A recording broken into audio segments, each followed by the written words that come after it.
सबसे पहला एजेंडा मध्य प्रदेश से, जहां बीजेपी की जन आशीर्वाद यात्रा के कार्यक्रम चल रहे हैं और आज भी कई जिलों में केंद्रीय गृह मंत्री अमित शाह रैली कर रहे हैं। तो केंद्रीय गृह मंत्री अमित शाह की रैली का कार्यक्रम और जन आशीर्वाद यात्रा मंडला और श्योपुर में आज बीजेपी की जन आशीर्वाद यात्रा है।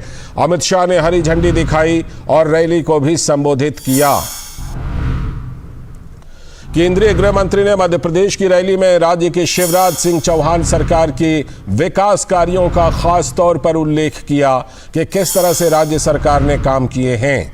अमित शाह ने केंद्र सरकार की जन कल्याण योजनाओं का भी जिक्र किया। डबल इंजन सरकार से मध्य प्रदेश को हुए फायदे की खास तौर पर बात कही। और अमित शाह ने भाजपा ने मध्य प्रदेश में विकास कार्यों और जन कल्याण की योजनाओं को अपना चुनावी प्रचार का मुद्दा बनाया है।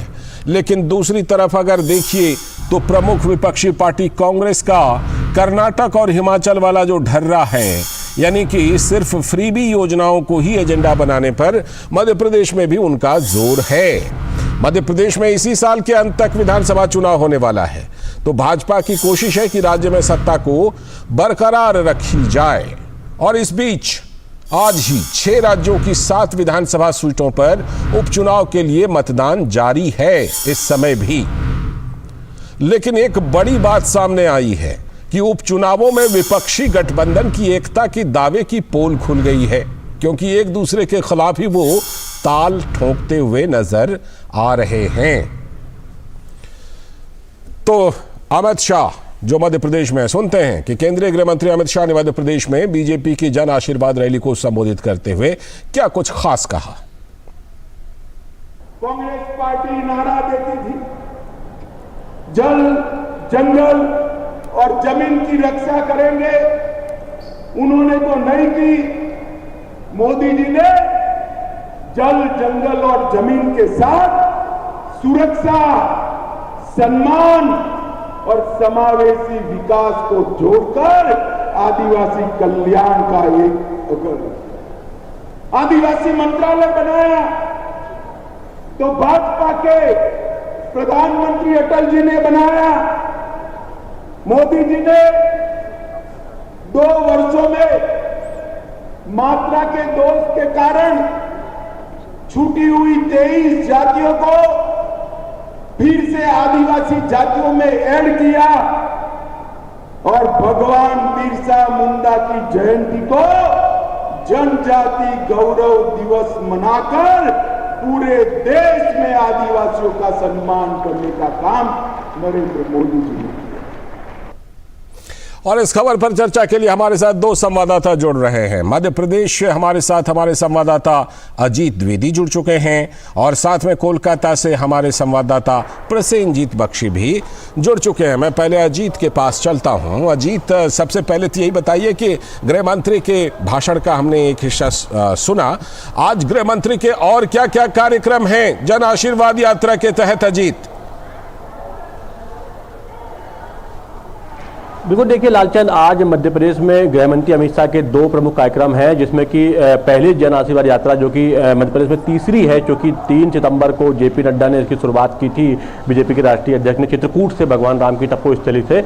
और उसके बाद से दूसरी जन आशीर्वाद यात्रा जो है वो मध्य प्रदेश के नीमच से शुरू हुई थी कल, और जिसको कि रक्षा मंत्री राजनाथ सिंह ने उसको हरी झंडी दिखाई थी। और आज ये तीसरी जन आशीर्वाद यात्रा जो है वो मंडला से जो है केंद्रीय गृह मंत्री अमित शाह ने इसको हरी झंडी दिखाई है, उसको रवाना किया है। अब चौथी जो जन आशीर्वाद यात्रा है वो अभी कुछ देर बाद केंद्रीय गृह मंत्री जो है वो श्योपुर से उसको हरी झंडी दिखाएंगे। और कल जो है नितिन गडकरी जो है केंद्रीय मंत्री, वो जो है वो 5वीं जन आशीर्वाद यात्रा को खंडवा से हरी झंडी दिखाएंगे। तो कुल 5 जन आशीर्वाद यात्राएं जो है मध्य प्रदेश में चल रही हैं एक के बाद एक। और इन यात्राओं में 17 से 21 दिन के अंदर करीब मध्य प्रदेश की 230 में से 211 जो विधानसभा सीटें हैं वहां से ये जन आशीर्वाद यात्राएं गुजरेंगी वहां पर। और तमाम जो केंद्र और राज्य सरकार की तमाम जो योजनाएं हैं, तमाम जो उपलब्धियां हैं, उसको वो जनता के बीच में ले जाएंगी। केंद्रीय गृह मंत्री ने भी आज यहाँ पर मंडला में जो है, जो कि आदिवासी बहुल जो है इलाका है, पूरा ये महाकौशल का क्षेत्र है, और यहाँ से उन्होंने खास बात करी है कि यहाँ पर उन्होंने रखी ये बात ये कि जिस तरीके से बीजेपी लगातार जब से सत्ता में आई है उसके बाद से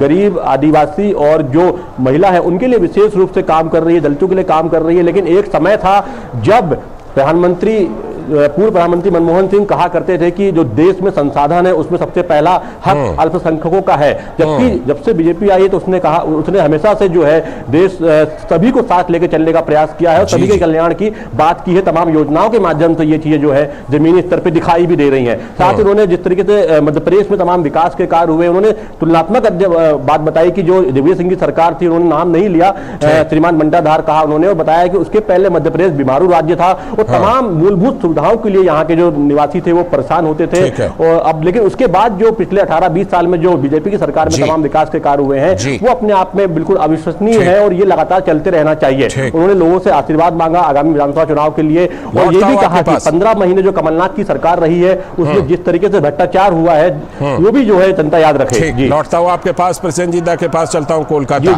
प्रसेनजीत दा, विपक्ष ने बड़ी ताल ठोके थे कि हम एक होकर के लड़ेंगे INDA गठबंधन में, लेकिन जिस तरह से कि हम देख रहे हैं कि चाहे धूपगुड़ी की बात कर लेते हैं पश्चिम बंगाल में, वहां तो हमने देखा कि वो एकता नजर ही नहीं आई।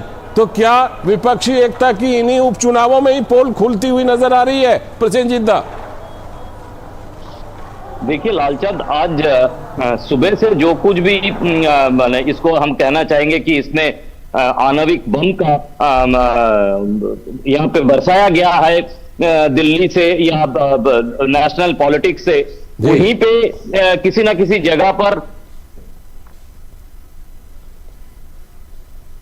इसका जो पोल वो खुलता जा रहा है। एक तो ये भारत लेके काफी परेशान है, क्या भारत को माने या ना माने ये एक बात है। क्या जिस तरह से वो छोटे स्टालिन इन्होंने बयान दे दिया, उसके बारे में इन लोगों ने काफी असमंजस में है कि इसके बारे में क्या करें। ममता बनर्जी तो उनके खिलाफ बयान दे चुकी है कल रात को आखिर तक।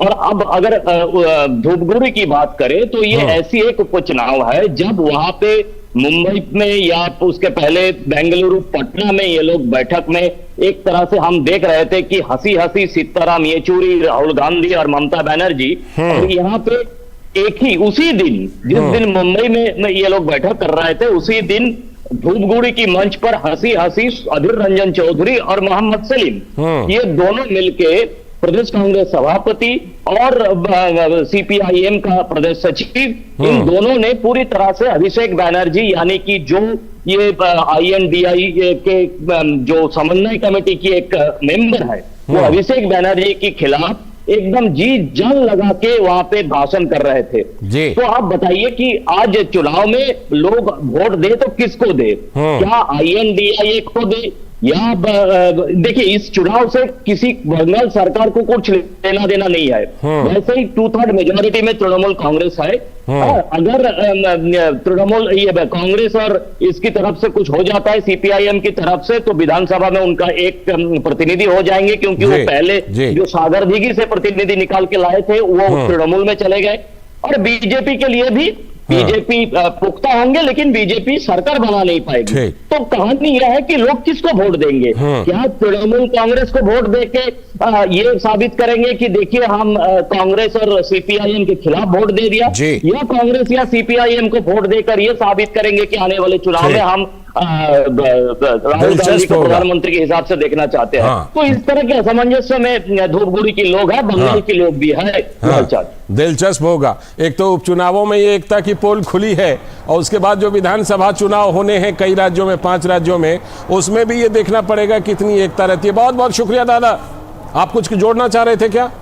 मैं एक ही बात जोड़ना चाह रहा था कि आप सब लोगों को पता है कि मुंबई की प्रेस कॉन्फ्रेंस में ममता बनर्जी हाजिर नहीं थी और अभिषेक बनर्जी को लेके वो वापस कोलकाता आ गई थी। तो सवाल ये है कि वहां पे ममता बनर्जी, मैं एक बात बता दूं कि ममता बनर्जी चाह रही थी कि वाम मोर्चे के साथ और कांग्रेस के साथ बंगाल की सीट शेयरिंग के बारे में बात शुरू हो जाए, क्योंकि अगर वहां नेशनल लेवल पर शुरू हो जाए तो यहाँ पे अधीर रंजन चौधरी या मोहम्मद सलीम कुछ कह नहीं पाएंगे, लेकिन वो हुआ नहीं। और यहाँ पे इस तरह की धूपगुड़ी की स्थिति है। तो आगे किस तरह से ये सीट शेयरिंग की बात होने का संभव है, इसके बारे में गुस्से में है काफी। धूपगुड़ी समेत तमाम ये उपचुनावों में दिखाई पड़ गई। अब देखना पड़ेगा 5 राज्यों में किस तरह इनका कुछ अरेंजमेंट होता है। बहुत बहुत शुक्रिया दादा जुड़ने के लिए। अजीत आपका भी जुड़ने के लिए, आपसे भी जानकारी लेते रहेंगे। फिलहाल आप दोनों का बहुत बहुत शुक्रिया।